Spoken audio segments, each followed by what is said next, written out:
Café, perspectiva socioambiental.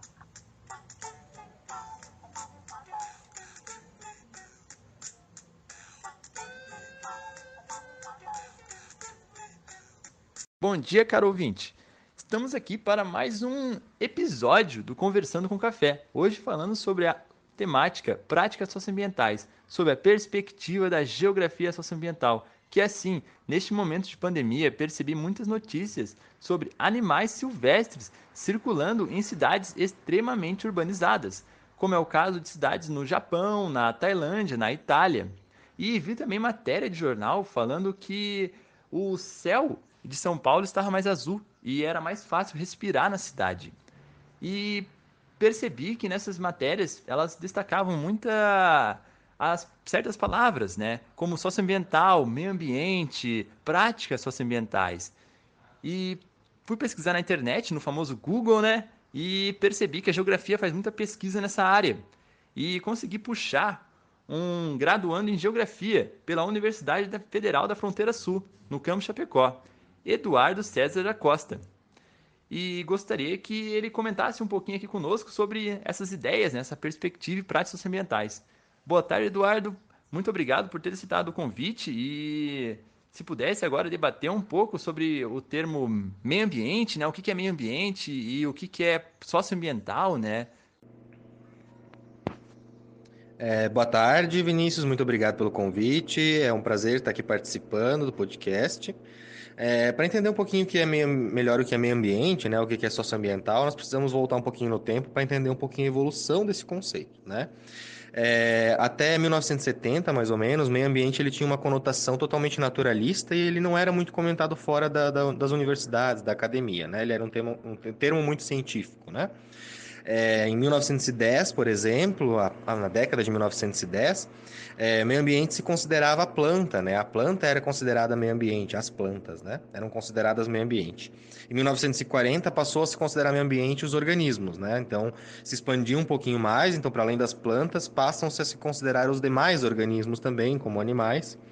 Em 1960, se considera meio ambiente os elementos bióticos e abióticos, ou seja, o que tem vida e o que não tem, né?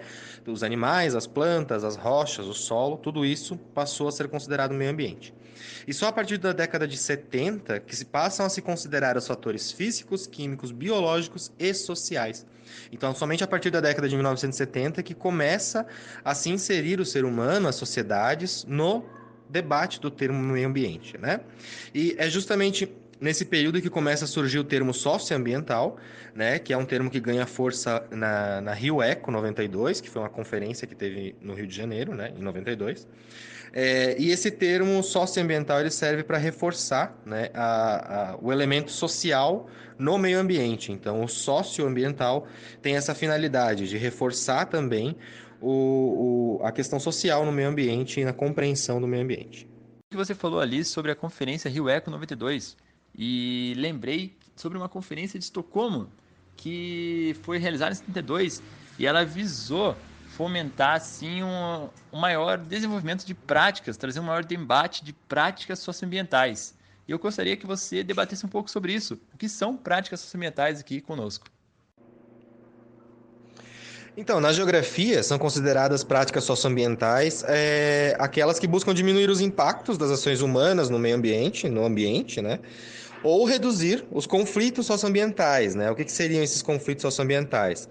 São aqueles que causam a degradação do ser humano, né? Da sociedade, né? Do ser humano, do ambiente ou de ambos. Então, por exemplo, um corredor verde, que é um corredor que liga áreas verdes, onde o ser humano e outros seres vivos podem transitar ali, que acaba funcionando como espaço que compatibiliza ações do ser humano com o meio ambiente, acaba por induzir neste local novas interações socioespaciais e assim construindo um espaço, não é mesmo? Tipo, isso que eu tô falando aqui é bobeira ou pode ser uma verdade aí? Sim, sim, essa é uma prática socioambiental possível, né? Ela altera a relação da sociedade com aquele espaço e ela promove uma dinâmica diferente, né? Desse meio onde foi inserido esse corredor verde. Mas além desse, existem outras práticas socioambientais possíveis, tanto em espaços urbanos como em rurais, né? No espaço rural, a gente pode pensar, por exemplo, na permacultura, que é um design de organização dos objetos e elementos da propriedade, né? Isso e visa um maior aproveitamento desses objetos e elementos, dando um ou mais aproveitamento para eles. No espaço urbano, nós também podemos pensar a ideia de hortas urbanas comunitárias, né? Que geram inúmeros benefícios ambientais, como a captura de CO2 e a diminuição de insetos e animais peçonhentos, inúmeros benefícios hídricos e para o solo, mas também podem ter inúmeros benefícios sociais, como uma geração de renda para a comunidade que está envolvida nesse projeto, né, de horta urbana comunitária. Ou até mesmo práticas que todos nós podemos fazer na nossa casa, como a correta destinação dos resíduos sólidos domésticos, né, fazendo a separação de resíduos orgânicos e resíduos recicláveis. Então, você falou ali sobre essas práticas socioambientais, mas eu queria saber se existe um espaço que possibilite mais facilmente essa conscientização que as práticas fornecem. E responsabilidade ambiental que elas também fornecem, né? Tipo uma escola, onde o professor aborda um conteúdo envolvendo esses conflitos socioambientais, fomentando uma criticidade do aluno ali com relação a isso. A conscientização ela pode ocorrer em qualquer espaço, né? Porque é muito difícil a inexistência de algum conflito socioambiental em qualquer espaço que seja. Mas, de fato, a escola tem um grande potencial em promover essa responsabilidade ambiental em todas as áreas do conhecimento e, sobretudo, na geografia. A gente pode citar algumas práticas pedagógicas geográficas que facilitam, né, a observação e compreensão desses conflitos socioambientais, como, por exemplo, o mapeamento social dos conflitos socioambientais no entorno da escola, ou até mesmo a criação de hortas urbanas comunitárias, como nós já citamos, no interior das escolas, né, gerando uma troca de conhecimentos e experiências entre a escola e a comunidade. Essas práticas elas auxiliam na assimilação dos conteúdos, né? Porque facilita a associação do que é conceito com o que é empírico e o que é real. E, consequentemente, essas consequências, né, os resultados dessa conscientização, eles extrapolam os limites da escola e acabam beneficiando a todos nós. Ah, sim, realmente. Agora percebo como práticas socioambientais são importantes, que auxiliam a vida de todos, né? Visando a ideia ali na visão geográfica, de um espaço sustentável ali, né? Tendo tudo isso em vista, pergunto a você aí, ouvinte. Você está prestando atenção aos conflitos socioambientais existentes nos espaços em que frequenta? Reflite aí. Bom, acho que é isso. Ficamos aqui com mais um Conversando com Café.